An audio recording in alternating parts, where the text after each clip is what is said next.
Why nowadays people are struggling to get sleep, especially in metropolitan cities. How to sleep better? How can we improve our health by sleep? How many hours of sleep do we actually need? Let us dig deep in this video and find out how we can fix the sleep issues.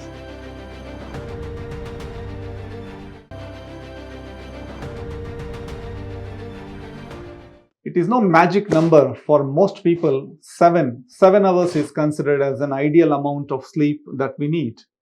But as we get older, the amount of sleep what we may need can reduce. It also varies from individual to individual. Some people seem to cope very well with even 5 hours of sleep, whereas others need more than that. And I think most people will function best if you were to have good 7 hours of sleep. Some people tend to have 8 to 9 hours to cope better, especially on the weekends. How can we improve the sleep pattern? We may have all heard from our grandparents that taking a glass of milk helps us sleep better. There is some science in this because dairy products are rich in the amino acid called tryptophan. This helps in production of sleep-inducing brain chemicals, what we call as serotonin and melatonin. But I would suggest not drinking milk too close to going to bed. So at least an hour before going to bed will be a better idea. Of course, if you have problems tolerating dairy products, especially for those who have lactose intolerance, this might not be the best option. You can get other ways of tryptophan. There are foods that contain good amounts of tryptophan, which is, for example, oats, bananas, curd, yogurt. If you're a non-vegetarian, you can eat chicken, fish, especially tuna fish. Eggs are also a good option, and so is peanuts. They contain tryptophan. So including all these in your regular meals can help you sleep better. Taking foods that have got magnesium, calcium, and iron. Magnesium and calcium work together to keep the body, especially our muscles, relaxed. So insomnia, which is difficulty in sleeping, is one of the main symptoms of magnesium deficiency.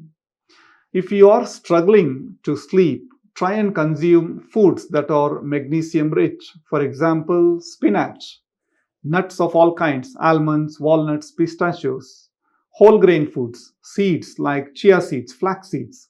And for those who eat non-vegetarian, consume fish. Some people experience something called restless legs, which is basically a tingling sensation or an unrelaxed feeling in their legs that can disrupt their sleep and often experienced at night. This can indicate that your body might be short of iron.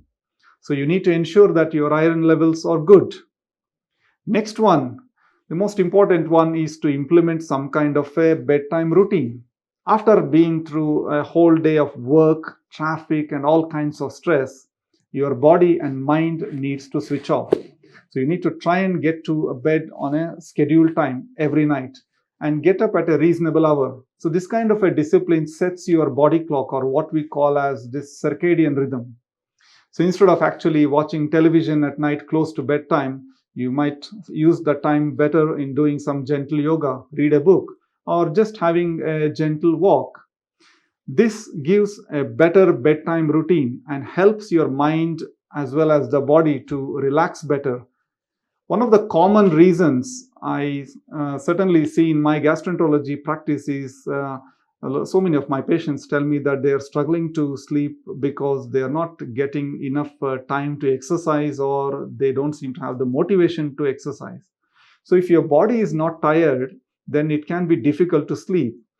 You can feel sometimes very tired. It is the mental fatigue. So the body is actually ready for exercise.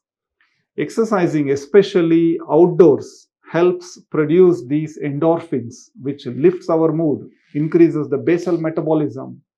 But having said that, it's not a good idea to exercise too vigorously closer to bedtime.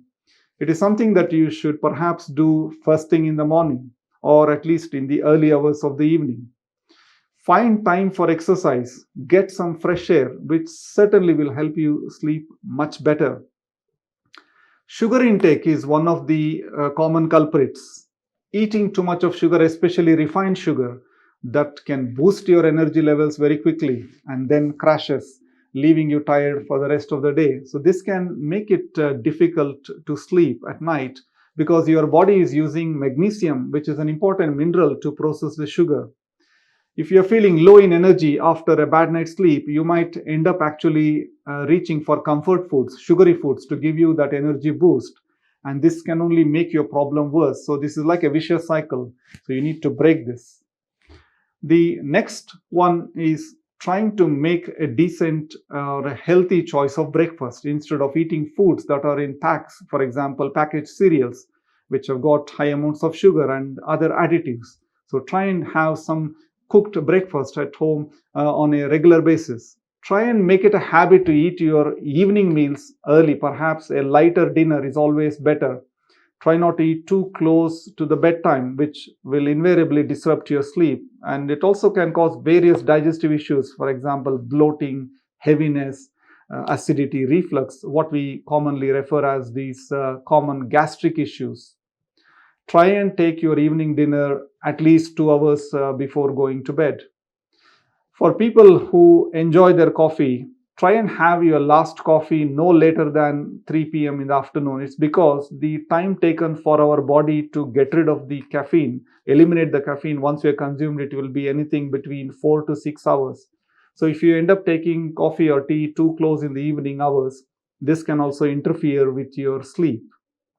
Lastly, the common problem nowadays is late night browsing, scrolling on the mobile phones, on the smart devices.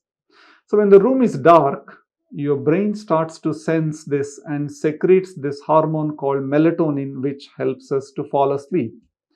However, if you're laid on the bed, either watching television or scrolling through the smart devices or on your mobile phones, sifting through all these social media pages, the blue light from the phones will be stimulating the brain, so it can interfere with the amount of melatonin that can be released, and this will interfere with your sleep. So try and put away your mobile phone or smart devices at least half an hour prior to going to bed. So this helps your body to switch off naturally and helps that natural process of release of melatonin to get you a good night's sleep. Thank you.